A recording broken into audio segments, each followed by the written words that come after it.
Hi, this is Tracy with the Resume Workshop, and I thank you so much for joining me today.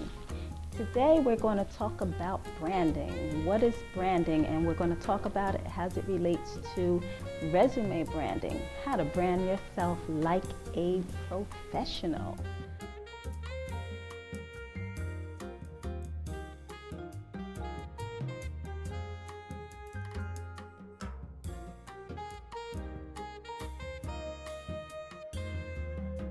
We start out just talking about resumes. We can't stop at just resumes because that's only part of your brand, especially as it relates to job search. So when you're talking about professionally branding yourself, you're branding yourself through all of your career documents. So that includes your cover letter, your thank you letter, your reference sheet. All of them must be branded in the same exact way. So the way you construct your resume, that brand carries over to your cover letter, your thank you letter, and your reference sheet, creating your career services documents brands.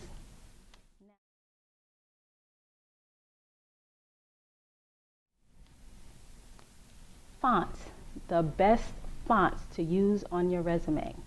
The better fonts to use, in my opinion, every resume writer probably has a preference, and my preference would be Calibri, Georgia, and for your section headings, it would be Arial.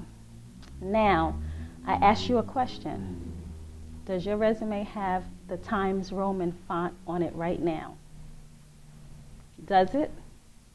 If it does, my strong suggestion is that you go change that right away, because a Times Roman font, that's what older people use. That was used back in the day when there was only probably about 7 to 10, maybe 15 fonts. Today there's a whole conglomerate of fonts that can be used, but you want to use the fonts that are resume friendly, and again, that will be Calibri, Georgia, and Arial.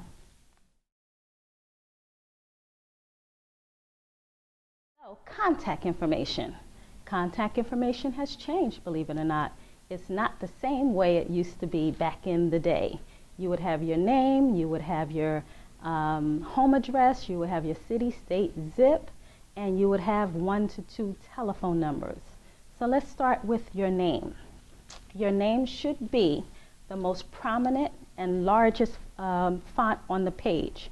It should be between a 14 and a 16, depending upon the font that you're using. Okay, and it should always be in caps. Always be in caps. Too often I'm seeing a lot of resumes that are not in caps, and your first name and your last name should be in caps. Then it should contain the city, the state, and your zip. The city and state and your zip. Notice I didn't say your home address. A professional today will never put their home address on their resume because it's not needed on a resume. Your resume is in many public forums, and therefore you don't want it to be used for some reason that it shouldn't be used for. So leave your address information off of your address when it comes to the resume. There are several reasons that you want to do that, but one of the main reasons that you're going to want to do that is because, let's say an employer is actually considering hiring you. Once they consider hiring you, if your home address, your complete home address, is on that resume, guess what? When they go to make a salary offer, they can make a lower salary offer. It can be used for discrimination based upon where you live. They can Google you, they can see exactly where you live, and if you live in maybe an not so desirable area, they'll say this person doesn't need X amount of money. Let's offer them this amount of money. So you want to leave your street address off of your resume. That's what a professional does today. Now, your email address. When we're talking about an email address, make sure it's professional. When you're in a job search, the best type of email account to use is a Gmail. That's used by many businesses and many professionals. Hey, I even use it. But you should have some type of professional email address that an employer is going to write back to you on. Now, if you have Yahoo, Hotmail or AOL as your email carrier, my strong suggestion is to change it right away. Get a Gmail account, and it should be some variation of your name, your first name, your last name, at gmail.com. You can even go to this website, www.mail.com. That's www.mail.com, and you can make a little more personable email address, but you're still going to use some variation of your name. Now, question, and I'm going to venture that I probably already know the answer. Do you have your LinkedIn profile link on your resume? Do you? I'm almost going to venture that there's probably about 80-90% of people don't have their LinkedIn email address, their LinkedIn link on their resume, and one of the reasons could be that their LinkedIn profile is not up to date. That's a no-no in job search. If you are searching for a job today, please know that a hiring manager or recruiter, one of the first things they're going to check besides Googling you would be if you have a LinkedIn presence. And if you don't have a LinkedIn presence, that could knock you out the box, especially if that employer is big on LinkedIn. So make sure that your LinkedIn profile is up to date. Do not make your LinkedIn profile a exact replica of your resume. The two are not twins. The two are treated totally different. So you want to know the best way to study up on your LinkedIn profile account. Google it and find out some ways that you're supposed to update a profile, such as a LinkedIn profile. But please know that it should not mirror your resume. A LinkedIn profile, you can address it as a little more informal, but you can use personal pronouns like I, you, me, or things like that, where you would never use that on a resume. But make sure your LinkedIn is up to date, that it complements your resume. Now, the third thing, if you have a digital link, meaning that you have a digital presence of your resume on the internet, you'll want to include that link on your resume as well. That's what a professional does. So again, to recap, because I know that was quite a bit, your contact information should be the largest font on the resume. The city, state, and zip is just enough that's needed. You do not need to put your street number and address on it. Your email, your LinkedIn, your digital presence, and oh, by the way, don't forget to leave your telephone number. Your telephone number, your contact information, that's a piece of it as well. And make sure that your voicemail is also professional.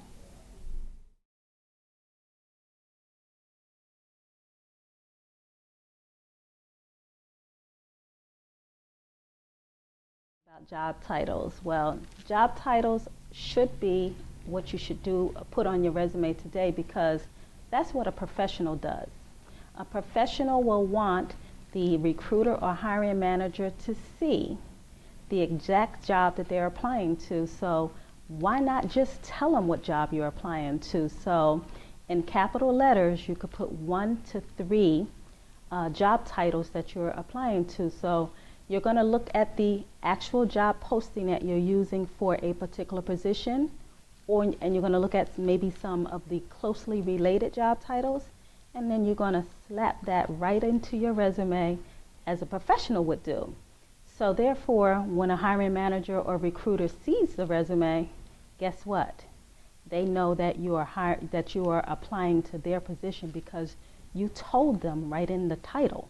You put in capital letters right at the top, right underneath your contact information, that you're applying to XYZ company that matches their job posting. Because remember, when you're applying for a job, it is not about you. It is more or less about the employer.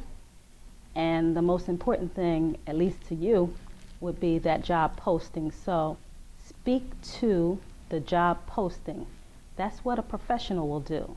A professional will not make a recruiter or hiring manager guess if they're applying to their job. They're going to let them know right up front. And after watching this video, I bet you're going to do the same thing. Now, my suggestion is that you do 1 to 3 job titles in caps directly under your contact information. Those closely related titles will will actually attract the hiring manager and recruiter. And let's say those other 2 positions that you just put in there as well, they may have an opening for that as well, or they may consider you for that opening in the future. So expand your horizon. 1 to 3 job titles directly under your contact information. That's what a professional does.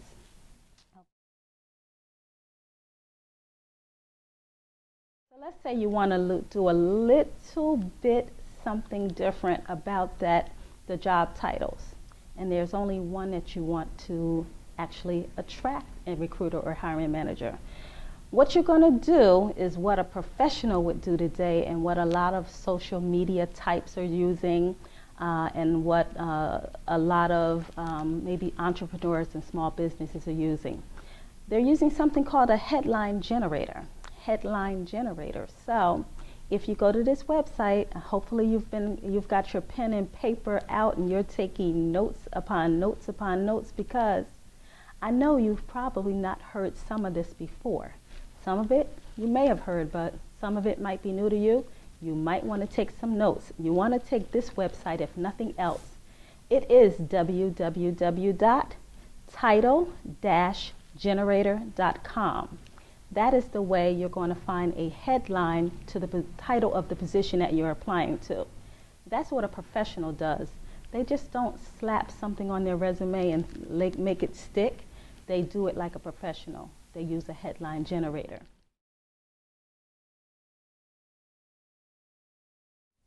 Now, when we talk about the old objective statement, I ask you a question. Do you have an objective statement on your resume right now? Right now, do you have one?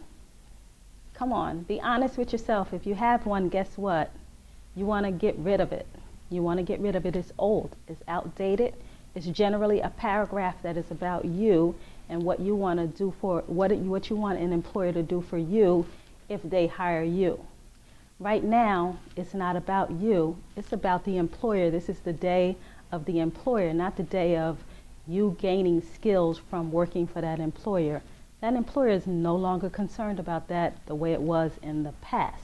So if you have an objective statement on your resume currently, a professional would not do that. So as a professional, I'm telling you to remove that objective statement. Guess what? If a recruiter or hiring manager sees a paragraph on a resume anywhere, it will never get read. They receive too many resumes that come across their desk and come across their computer.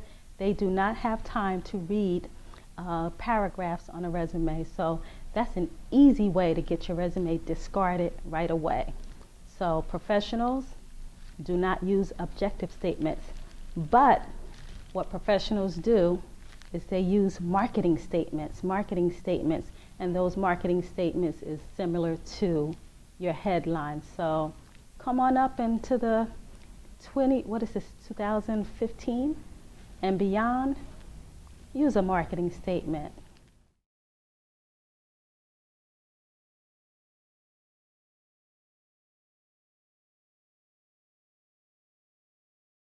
That job posting, that thing that stops you from being hired if you don't address it properly.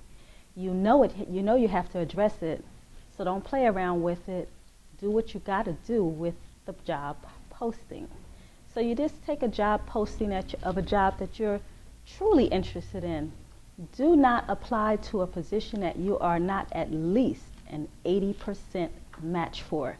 If you are not an 80% match for a position, don't apply. Don't waste your time.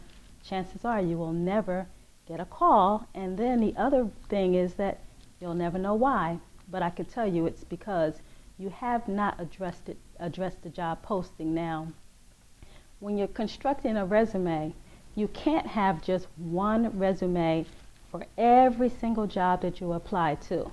A lot of people try to get away with that, and they think that, oh, I have the skills necessary for that job posting, but they didn't modify that resume to fit that job posting, and that's a major problem. If you are not branding your resume, your particular resume, for that particular job posting, chances are your resume will go in the trash. So this is what a professional does.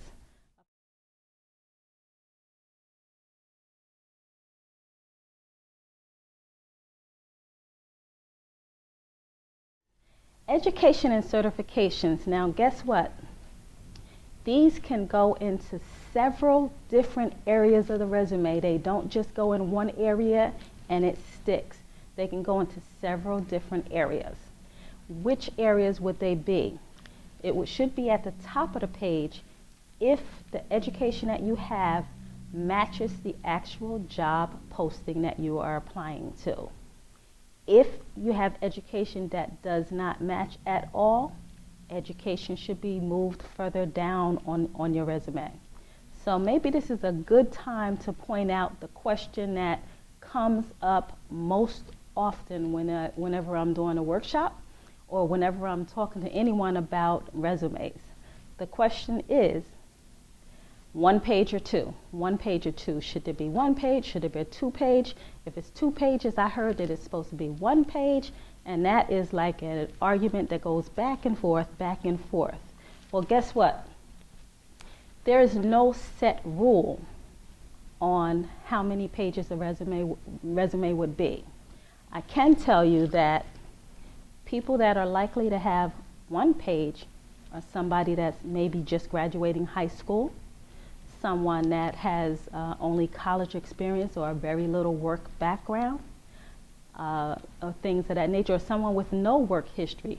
That's going to fit on 1 page. But if you've been in the working world for, let's say, 5, 7, 10 years, if you have a 1-page resume, that might make me think that you have maybe not worked a lot, or you do not have enough experience that could match a job posting.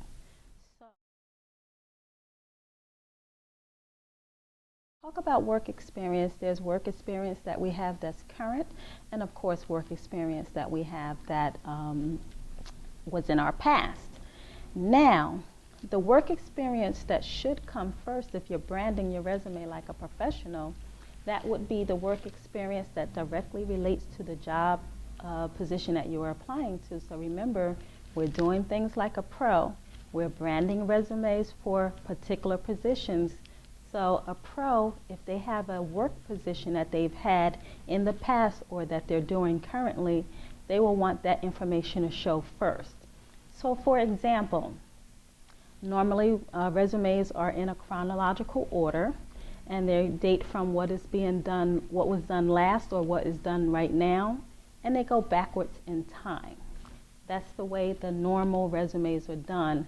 Most people don't know that there are 4 types of resumes. 4 types of resumes, and each one of them are used for various purposes. There's the chronological resume. That's date order in the reverse. There is a hybrid resume that is a combination of a functional resume and a chronological resume. A functional resume highlights your skill sets, and then there's the old CV, and that's mainly used by educators, someone in the education field. So with work experience. So with work experience, you're going to add whatever's relevant. So if you're applying for a position, and let's say you had skills from another time in your past, but you want to identify that you've had experience in that area, you're going to move that skill, even though it's not current, you're going to move that particular job to the top, and you're going to write related work experience, because that related work experience relates to the actual job titles that you're applying to and speaking to a particular job posting. So if you have related work experience, that should come first. No matter what the time frame is, it should come first. Now, after that, then you can go into your other work experience.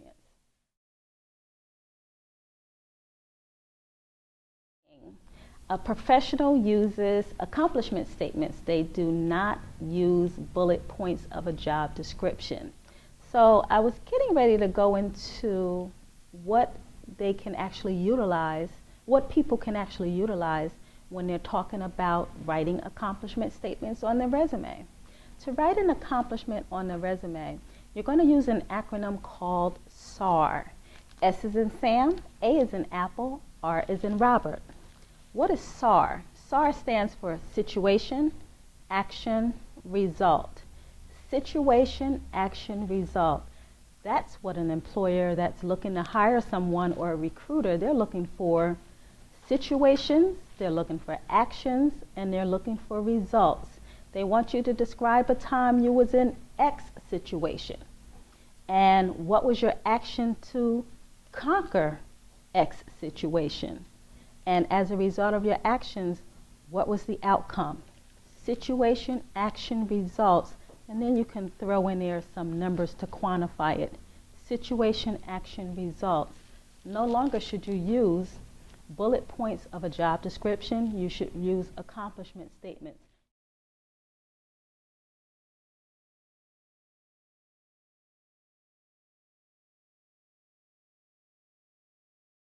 The footer. The footer on your resume. The footer, the actual footer.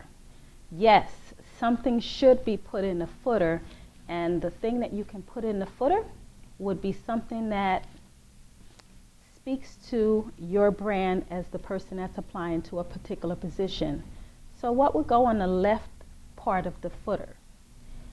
The left part of your footer should actually be the title of your resume, meaning that when you go to save that document, you're saving that document just like this. Last name, first name, the year that your resume was last updated, and the word resume. So, for example, my name is Tracy Cooper, as you already know. So it would be Tracy, capital T, Cooper, capital C, all together, 2015, with the word resume, and that should all be together. So it reads Tracy Cooper, 2015 resume. That way you can really identify where your resume, how your resume has been saved.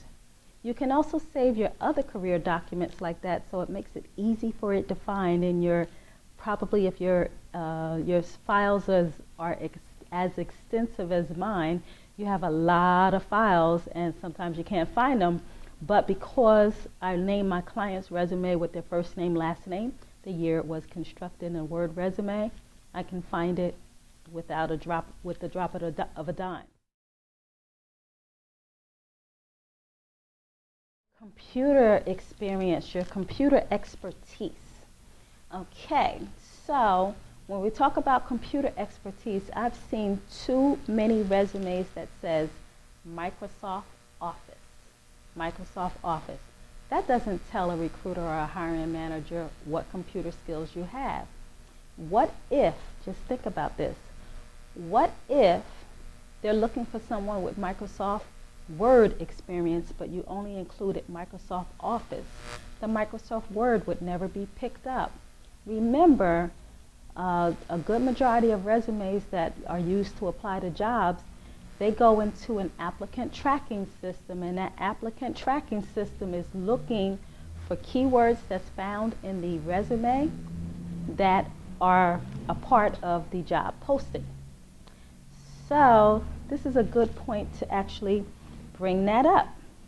Okay, so I'm just going to throw this, and this is a sidebar, but it's a good point that I want to bring out. No, you don't only need one type of resume. Most people have one type of resume, and it's a Microsoft Word document. That is not the only type of resume you need when you're applying to jobs, and I'll tell you why. So you actually need 3 different types of resumes if you're job searching like a professional. Job searching like a professional, you would have a Microsoft Word document, and that has all the cute bells and whistles and things like that. It has a little fancy to it. That's the one you're going to print out and bring with you on an interview. That is the one in Microsoft Word. But you're going to take that Word document and turn it into a PDF if someone asks you to email your resume to them. Now with the PDF, you're going to attach that to an email because that's what you were asked to send your resume. You never email the Word document of your resume. Always email a PDF. But guess what?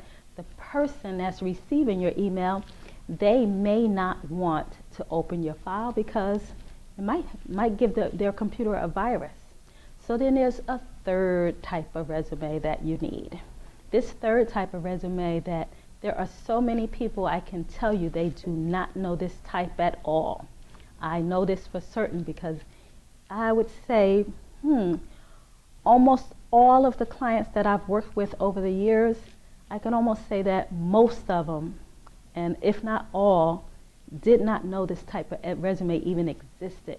And that is a text version of your resume, a text version of your resume. So if an employer or hiring manager or someone with interest in your resume asks you to email your resume, you're going to go ahead and attach that PDF version, but you're also going to make a text version of your resume, and you're going to copy and paste that in the body of the email. So if that employer did not want to open it, or that person of interest did not want to open your email, they don't have to. They'll have it in the body of your email, and if they print that out, it will print out just the way it prints out on a normal page. So guess what? If you want to include a cover letter or a letter of introduction, you can add the text version to the top of the email in the body, and then the resume will come underneath it, both the text version, because what happens is when you copy and paste it in the body of the email, what you see on the screen is what will be printed out when you go to print, when that employer or a person of interest go to print it. So that's an acronym. The acronym is WYSIWYG. Is what you see is what you get. So what you see on the screen is what you're going to get in the output. So you want that third type. That's how important that third type is. It's even more important than you're probably thinking right now. Another major reason to have a text version of your resume is because when you're looking at jobs and you're uploading your resume in CareerBuilder.com, Monster.com, maybe even Indeed.com, never upload your Word document, even though they say add it. Don't upload your Word document. What you want to do is, if they have that box that say paste your resume in this box, you want to type that text you want to copy and paste that text version of your resume in that box.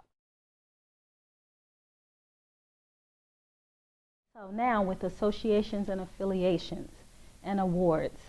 Awards, they can be added if that's something that is speaking to the job posting. Go ahead and add it, but be very specific, because an award is something personal to you.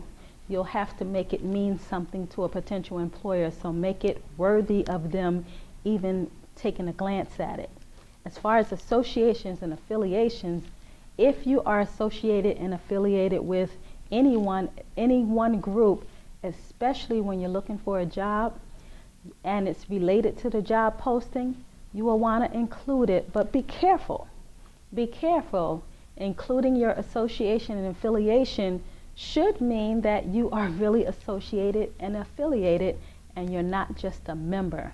A member, that's not what a professional puts on their resume. Anybody could be a member. Anybody could say they're a member. There's no way to really verify that, nor is an employer going to actually look at that. So a professional will only put the affiliations and the associations that they carry a role on. Are you the vice president? Are you the president? Are you the secretary, parliamentarian? What is your role? Do you have a role? Member is not a role. A member is just that. A member can drop in and drop out, but someone that carries an actual job in an association or an affiliated organization, those are the ones that should go on a resume.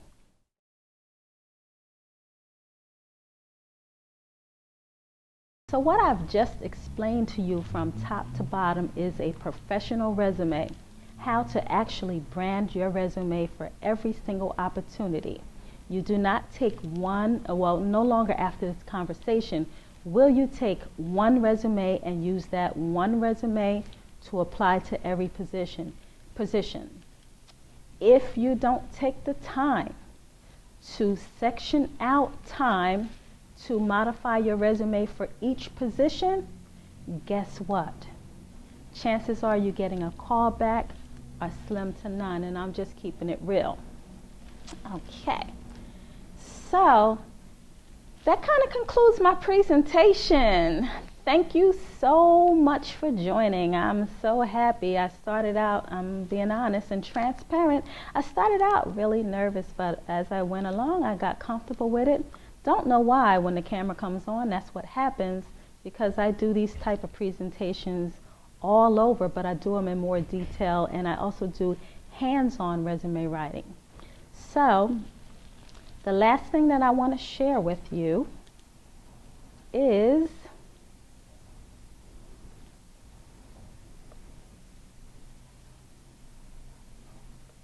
the best way that you can work with Tracy. This is the best way that you can work with Tracy. You can visit my website, www.theresumeworkshop.com. My email address is info.resumeworkshop@gmail.com. Facebook.com/resumepreneur, RESUMEPRENEUR, because I am an entrepreneur of resumes, everything resume. On LinkedIn, I could be found under I am Tracy Cooper. That's IAMTRACYCOOPER. On Twitter, I can be found at Resume Workshop, and also Instagram at Resume Workshop. But on Pinterest, somebody stole that at Resume Workshop. So I'm on Pinterest as at Resume Workshops with an S. And let's see, I just want to make sure that I have everything out the way before I say this last statement and then tell the cameraman to cut. How about that? What I like to say is that if you would write to me, send me an email under info.resumeworkshop. I'm saying that wrong. At info.resumeworkshop@gmail.com. If you write to me again and say book in the title, as soon as my book, The 30-Day Job Search Jumpstart Challenge, releases, I'll make sure that you're on the mailing list. Thank you so much for your time. Thank you for your patience. Thank you for rolling with my first video.